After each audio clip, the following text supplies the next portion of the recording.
But he doesn't seem like he's just clowning around like he was last time. You can tell by his demeanor in this press conference. He's interacting with you guys. He's not giving you one-word answers.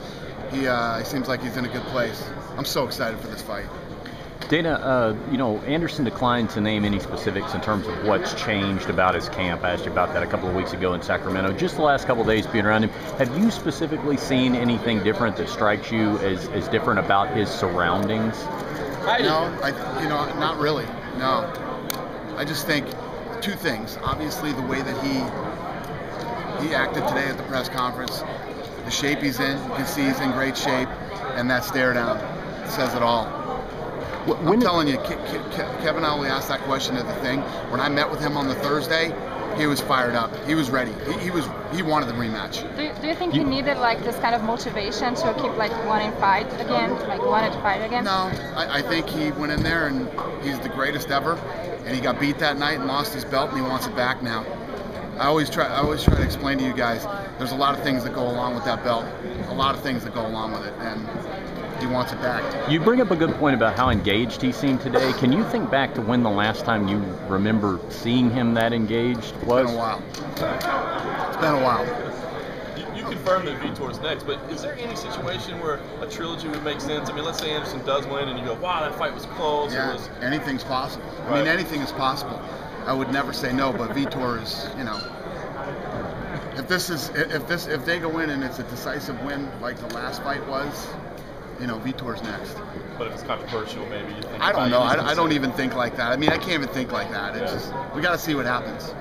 How about with Verdum? You mentioned that he would be next. He's going to fight. I mean, we saw what happens with guys like Rashad and other people. When you sit around and wait, who knows what's going to happen. Kane could get hurt again, and then what? Now you've been out 2 years or however long he'll be out. It just makes no sense. And have you spoken with him about it, or? Yeah, we met with him a couple weeks ago, and so I think he understood where we were on that thing that we wanted to do. If we wanted him to fight. You were so fired up, with Bigfoot Silva and Mark Hunt fight. You have T-shirts and hoodies. What did you think about his drug test? It bummed me out. I was bummed out, and I love that fight so much. Love that fight.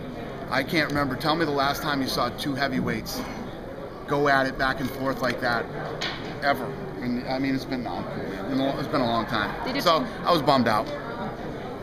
These end-of-year fight cards are always so stacked. I mean, you look at the prelims, and any of those fights could belong on the main card of any other pay-per-view. Is there a lot of extra time toward the end of the year where you have to sit down and look and make tough decisions about what goes on that main card? Yeah, well, we always want to build a card that we always want to build a card that people are excited to see, and we got a lot of guys injured the first half of this year, but we're getting it together. There's a lot of positive things happening already this year. Hopefully I'll announce a lot of stuff on Saturday, trying to get it together so that we can. I say this, I'm sitting in this chair saying this to you guys every year at the end of every year. Every year we take it to another level.